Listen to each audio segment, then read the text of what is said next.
Hello everybody. It's a little chilly out here today. Mr. Donnie Pavellini, Mr. Bushcraft himself, wanted to hear my thoughts on selecting a survival knife and a bushcraft knife.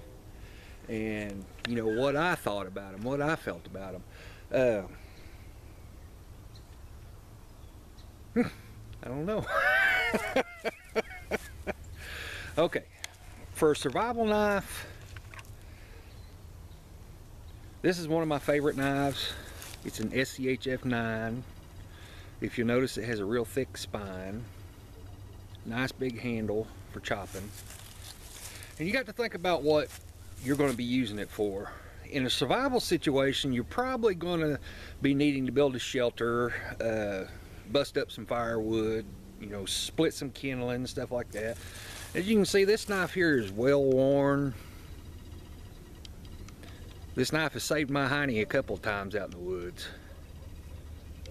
I broke my axe and all I had left was my knife, and I was able to split some wood and stuff in a snowstorm and build me a fire to keep me warm. So for a survival knife, I would say at least a 6-inch blade. 3/16 is probably a good size. 3/16 thick. Quarters even better.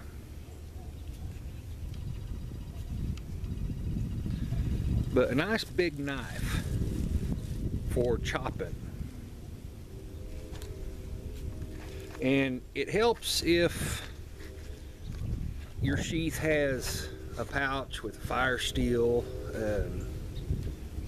maybe some cordage and stuff. That's my idea of a survival knife. You know, something that could keep you alive, something that could help you survive in the woods. Duh. So, now for the bushcraft knife, you know, bushcraft is making things in the woods that will help you. You know, little tripods, chairs, you know, it's crafts using stuff in the woods. And it usually doesn't require a very big knife. And this is an excellent example here. This is a Mora. I believe this is a companion. You can see it's got a pretty narrow blade. They're really good for, you know, carving and stuff. And I'm not taking nothing from the Mora. I absolutely love Mora knives.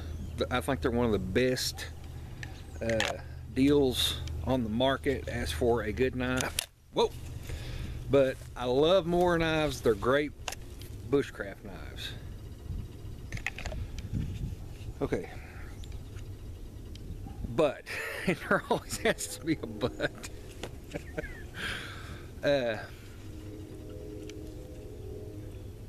What if, you know, I try to think of it in the best of both worlds, you know, a bushcraft knife that I could survive with.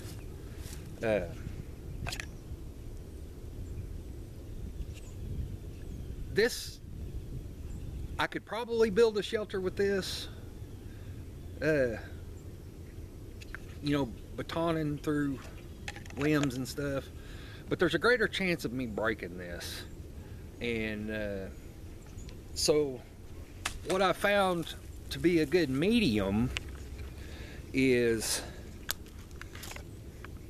a little bit larger knife. This is a SCHF 42.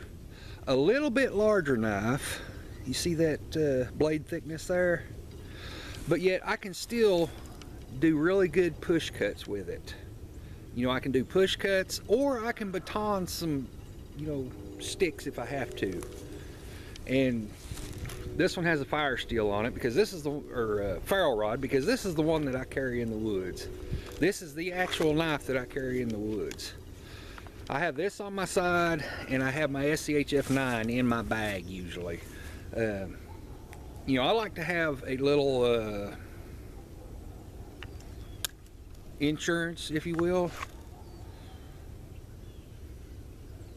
This knife right here will take a lot more abuse than that Mora will. But yet it'll still, you know, I could still carve with this if I wanted to. It's got a nice point on it. You know, I could get in there and carve if I wanted to. And I could baton this through some smaller stuff and not worry about breaking it. So actually, this would be my choice for a bushcraft knife, because it's just a little more insurance. You never know when you're going to be out bushcrafting and end up surviving. I hope that answered your desire to hear what I had to say about bushcraft and survival knives, Donnie. Yeah, I really don't know. I just I'm jack of all trades and master of none, you know. Thanks for tagging me, Donnie. I sure appreciate it. Just so everybody knows, this is my absolute most favorite knife that I haven't made myself, you know, my favorite store-bought knife. So thanks for watching, everybody. I'll talk to you later.